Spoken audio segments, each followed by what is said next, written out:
The committee will come to order.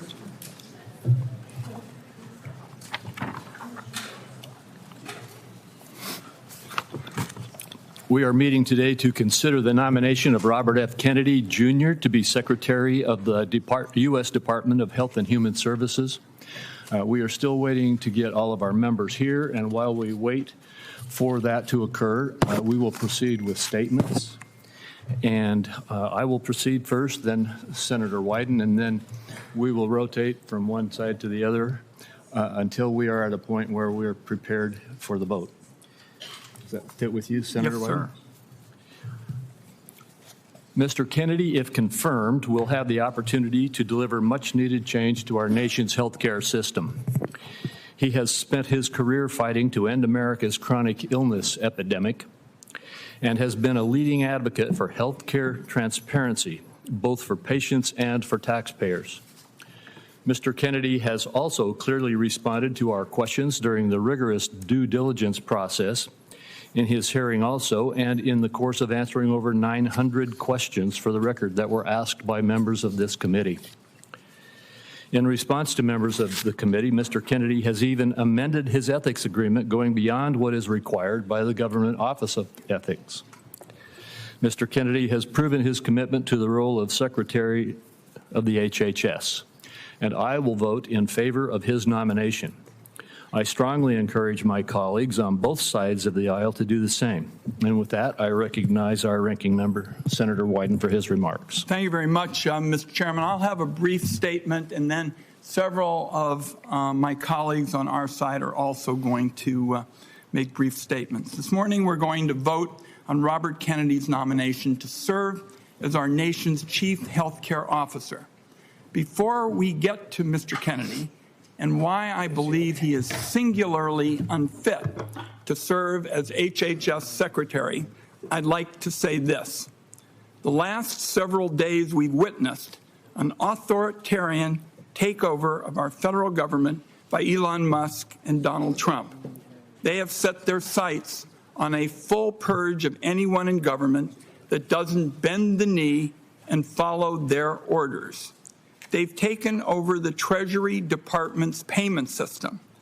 And colleagues, that has a direct effect on major programs within our committee's jurisdiction that include Social Security, Medicare, and Medicaid. For example, this committee voted for a major reform of pharmacy benefit manager legislation. We passed it 26-0, but Trump and Musk killed it. Think what they could do with abuse of the payment system. Now, in my view, much of this is of dubious legality and constitutional authority, and certainly flies in face of congressional responsibilities. I'll wrap up on this point by saying I hope our colleagues on the other side of the aisle will not sit by while Musk and Trump make a mockery of the power Republicans hold in their congressional majority. Now more than ever, the American people need leaders that will stand up to these abuses. That brings me to Mr. Kennedy. A recent analysis showed that Mr. Kennedy has made 114 separate appearances in just the last 4 years where he has espoused anti-vaccine views or spread information about the efficacy of vaccines, misinformation specifically. In 36 of those instances, Mr. Kennedy directly linked vaccines to autism. Last week, Mr. Kennedy was given ample authority on a bipartisan basis to recant his decades-long career peddling anti-vaccine conspiracies. Instead, he spent his time with us dodging and weaving and gave no indication that if confirmed as HHS Secretary, he would stand by the long-settled science surrounding routine vaccinations. Just take the Samoa measles outbreak as an example. Mr. Kennedy told me, and I quote, "We don't know what was killing them," speaking about the 83 measles deaths during an outbreak of the disease in 2019. Just yesterday, colleagues, the Director General of Health from Samoa called this claim a total fabrication.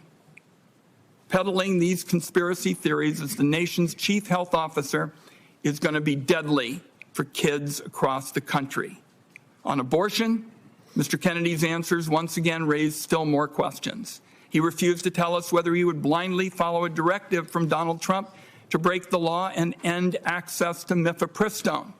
And he seemed to have no understanding of his role in enforcing existing federal laws that guarantee women the right to life-saving abortion care.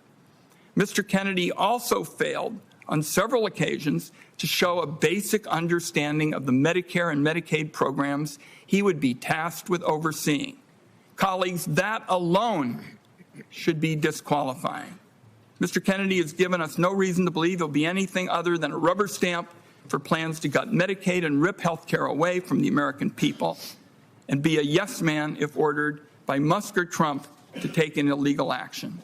I close with this, colleagues. Today, we're going to make a judgment about the future of science in this country. We're going to make decisions that are going to impact the health and well-being of Americans for years to come. I agree, and I say this to my colleagues on both sides of the aisle, that the healthcare status quo needs substantial changes so we get better, more affordable care to patients. And that leaves, given my statement, the question in front of us now that's pretty simple. Do senators want their legacy to include disregarding basic health science and instead elevate conspiracy theorists? Making Robert Kennedy Secretary of Health and Human Services, in my view, colleagues, would be a grave threat to the health of the American people. And I urge my colleagues this morning to vote no. So we had everybody here can pass that we do the vote now and then do the comments. Why don't you do it 2 or 3 on each and then we go to the vote? Can I go? Yeah, we're going to do it. So Senator Wyden, we have all of our members here. Senator Wyden and I have agreed that we will have 2 or 3 on each side who wanted to make statements do so before the vote. So please, everyone, hold with us while we have those statements made, and then we will proceed to the vote. I know we've got a lot of folks here pushing on some. Do you want to vote now? Mr. Chairman, Mr. Chairman, I've got several colleagues who were under the impression after we talked that we would have 2 or 3, and I'm happy for both sides to make brief remarks, and I'd still like to stay with that. I did make that commitment, and so I could say to my colleagues on my side, I would appreciate it if you would hold your remarks until after the vote. We will let a couple on your side have their remarks, and then we will proceed to the vote. Great. Thank you. And who would be next? Senator Cantwell. Senator Cantwell. Mr. Chairman, thank you. I didn't, when you said 2 or 3 people, I didn't know who you had in mind, but being next in seniority, I appreciate the opportunity. Today is very concerning to me because of the future of what I think our nation faces. When I think of this issue, I think of my Pacific Northwest leadership, how Paul Allen, on his own, invested $100 million to fight Ebola.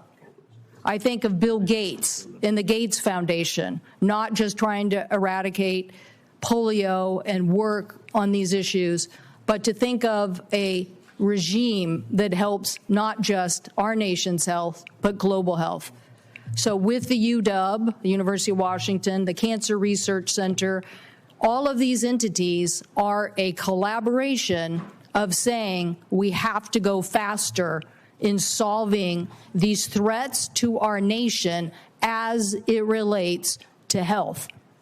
Now, we can have a big discussion, which I think you guys all want to have a big discussion about whether and when what happened in the Wuhan province. But I can tell you, we were the first city We had the first patient. We had the first people who died in nursing homes. We had an emergency room at a hospital who basically was just begging for any equipment we could get them. The whole community stood up and moved as fast as we possibly could and broke down barriers to save lives. And that is what we have to continue to do on innovation. We cannot let another country get ahead of us on some sort of warfare issue and not have a response when it comes to a vaccine. So the most challenging, I wanted to vote for Mr. Kennedy in the context of my family's history. My dad stood behind his father the night his father gave the famous speech. I told him in my office, in my family, the Kennedys stood up. But when he answered Senator Cassidy's question, and he couldn't even give him the answer that, yes, the data is there to support vaccines today. I don't need any more data.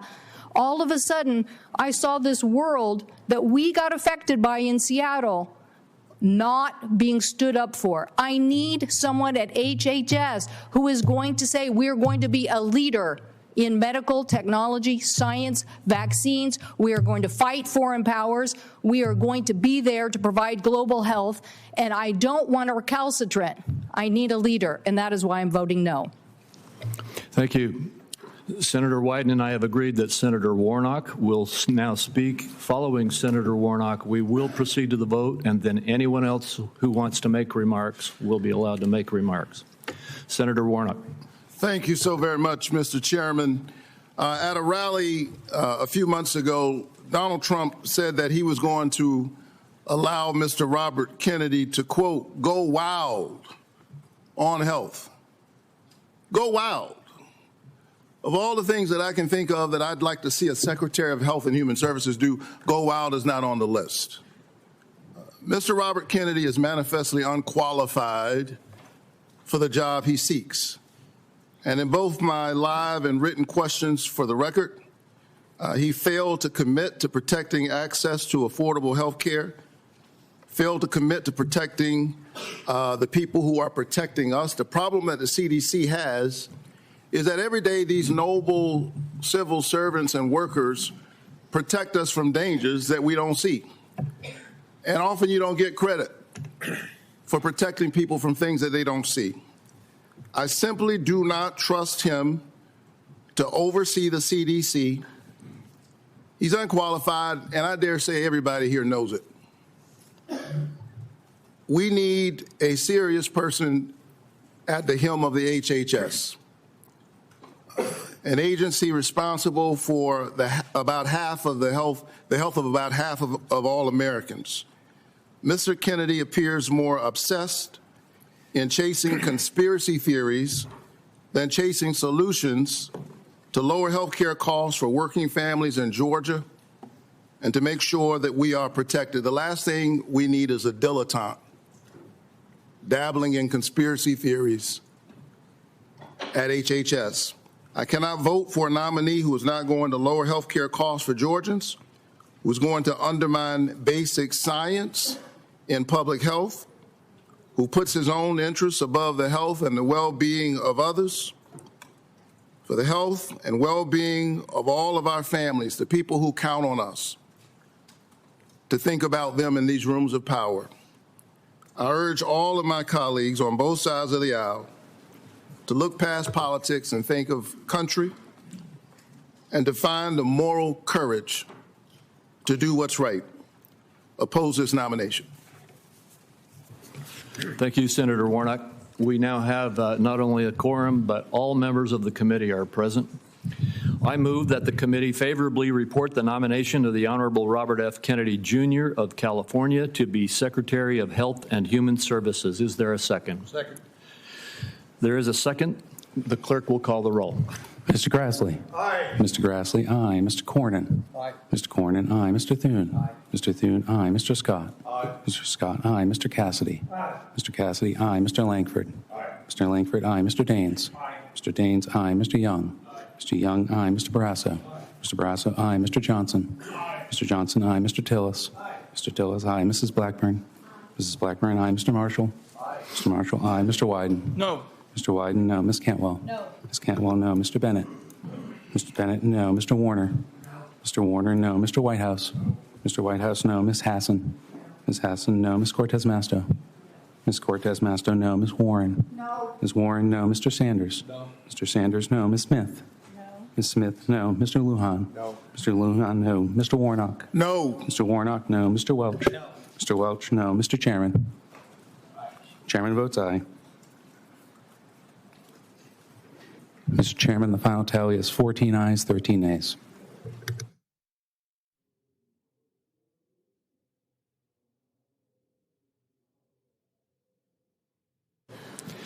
The vote was, would the clerk please restate the vote? Mr. Chairman, the final tally was 14 ayes, 13 nays. The vote was 14-13. The nomination is reported favorably. We will now turn to other senators who would like to make a statement. Since I asked my Republican colleagues to hold off at the outset, I'll go to the Republican side next. First, Senator Tillis. Thank you, Mr. Chairman. I voted aye today, and I want to just briefly explain why. I believe in my 65 years, I'll be 65 in August, that Mr. Kennedy will be one of the first people coming before who is, in fact, not a trained healthcare expert. He views this through the lens of an attorney. He's brought many lawsuits on food safety, vaccine safety, a number of other things. But, Mr. Chair, I think it was Senator Warnock that said that the president said he was going to go wild in the Department of Health and Human Services. I hope he does. I hope he goes wild and actually finds a way to reduce the cost of health care. I hope he goes wild, and instead of having the discussions that we have had for the 10 years that I've been in the Senate of making Medicaid work and making people on Medicaid healthier, I hope he goes wild and figures out how to do it, because the status quo has not achieved much in the way of gain. I hope he goes wild on food safety discussions so that we can actually improve our food safety supply. I hope he goes wild on the healthcare supply chains and, in fact, tries to make sure that drug prices go down instead of bludgeoning pharmaceutical companies, get everybody in the room and make sure that we do this right. Reduce the cost of bringing a vaccine to market, reduce the cost of bringing drugs and therapeutics to market. Look at the full supply chain, and somebody with a legal mind may do that. He is no health professional. In fact, he's the first, I believe, and since I've been alive, who's not been a healthcare professional in a scientific sense. But he is a professional in terms of carrying this forward and holding people accountable through the courts. But and also, Mr. Chair, I'm not going to go much longer, but I had a lot of people call me earlier. I had people from the agriculture industry call me and express concerns, but I'm not aware of any organized, credible group, the Farm Bureau, the Department of Ag Commissioners, or others, who have said that we should vote against Mr. Kennedy. I heard people express their concerns about his pro-choice position. And yet I haven't seen any pro-life organization score this vote or recommend that we should vote against it. I heard him call the NRA a terrorist organization, and yet the NRA is silent on his confirmation.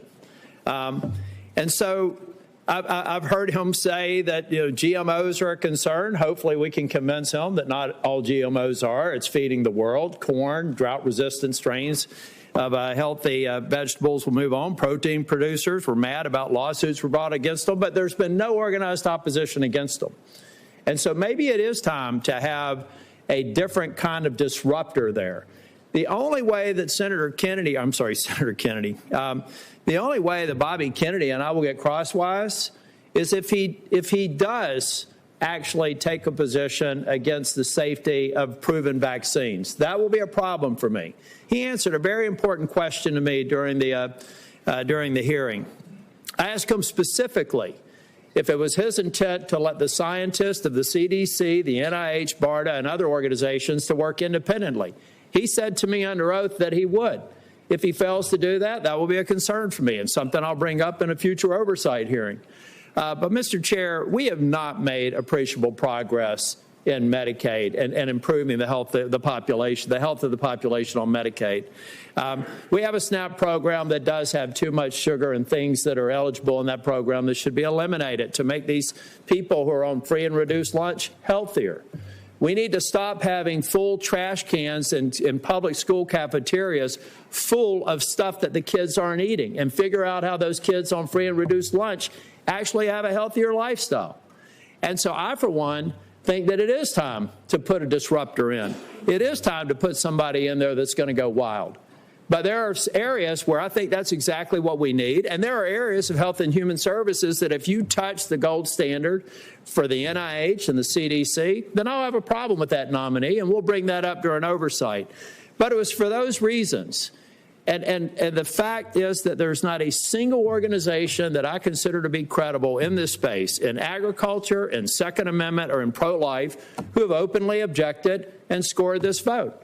I believe that silence is consent. And the fact that they haven't suggests to me that folks that I'm instructed by are okay with this nomination. And for those reasons, I voted for Mr. Kennedy. Thank you, Senator Tillis. Senator Warren. Thank you, Mr. Chairman. Since we had our hearing last week, Mr. Kennedy has amended his ethics agreement. Recall that his ethics agreement said that while he was Secretary of HHS, he intended to retain a financial interest in ongoing vaccine litigation that he was already collecting money from, and that he wanted to continue to collect that money even though he could affect the outcome of that litigation. Now, he has since changed his position on that. Once this has been exposed and people have talked about it and have some pretty serious reservations about his doing that, he has said that he will instead give his financial interest to his son. That is a fig leaf that is so small, it would take a magnifying glass to see it. No one is fooled about what's happening here. Mr. Kennedy refuses to say that he will not participate in these lawsuits financially the day after he leaves office. And yet, Mr. Kennedy has acknowledged, first, that the American people have a right to know that the decisions you're making are decisions that are in their interest, not in your future financial interest. He has said he thinks that's the right standard, and yet he has figured out how to make money off his anti-vax positions. He's already raked in $2.5 million. He is in a position where he can affect the outcomes by things he does as Secretary of HHS, and yet he refuses to say that he will delay by even a day taking on anti-vax lawsuits the minute he leaves. That is an appalling conflict of interest, and it's one in which the American people can reasonably ask, is Mr. Kennedy's plan to help the American people, or is he planning to use this job to further enrich himself, and he's pointed out with his son, and enrich his family? The importance of this litigation cannot be overstated. This is not only about a private company that gets sued and has to pay out. Vaccine manufacturers often operate on very slim profit margins. If they get sued repeatedly and successfully, they simply move out of the vaccine space. We've already seen this happen with vaccines in the past. 20 years ago, we watched vaccines just move away if they did not have protection from these kinds of lawsuits. The consequence of Mr. Kennedy's ability to make those lawsuits easier is also the ability to shut down access and manufacturing for vaccines for every one of us. And I think that's a terrible mistake. Thank you. Senator Welch, did you wish to speak? I did. Yes, thank you. Thank you, Mr. Chairman, Mr. Ranking Member, and thank you, Mr. Ranking Member, for your statement. I want a disruptor in the healthcare system and one leading it. I don't want a destroyer. And there's three issues before any nominee that we have to consider. One is character, another is competence, and a third is priorities. We did not have Carolyn Kennedy here, but she gave a statement. And she said that Bobby was able to attract people through the strength of his personality, his willingness to take risk and break the rules. And those might be desirable qualities if it was accompanied by sober judgment and behavior, because the person who leads a major organization has to have the confidence of the people that work for him. And frankly, some of the things that he did that never explained, a chainsaw taken off the head of a whale, dumping a bear in Central Park for his own amusement. These are just weird things. And we never really got into the character issue of what is required for a person who runs such a major department. The competence question, this is all on a wing and a prayer and a hope.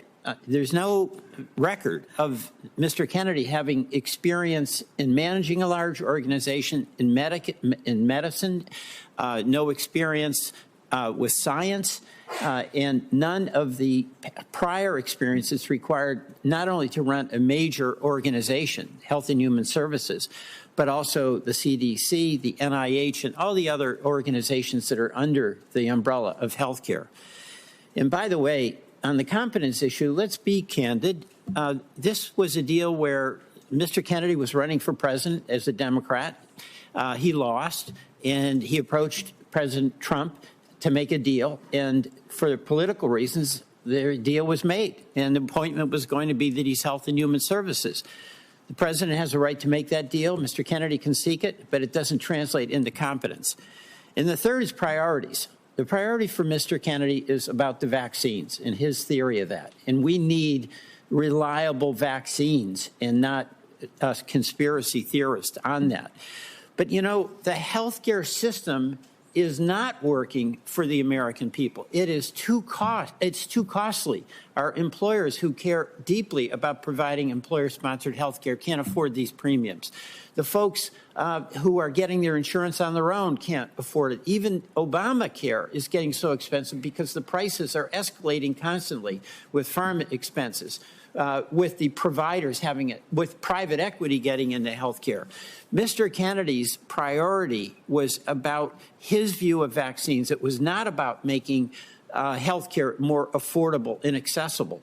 And in response to really a very direct and easy open-ended question from Senator Cassidy, Mr. Kennedy showed a woeful ignorance, even between the difference between Medicare and Medicaid. So we have a healthcare system that is not serving, as it should, the interest of American citizens, of American businesses, and American taxpayers. And I, after this hearing, did not have confidence that Mr. Kennedy would be the one to lead us to a better future. Thank you. Thank you, Senator Welch. That concludes the remarks that senators have requested to make. And hearing nothing further, I'd like to thank all of our members for attending. This Finance Committee stands adjourned.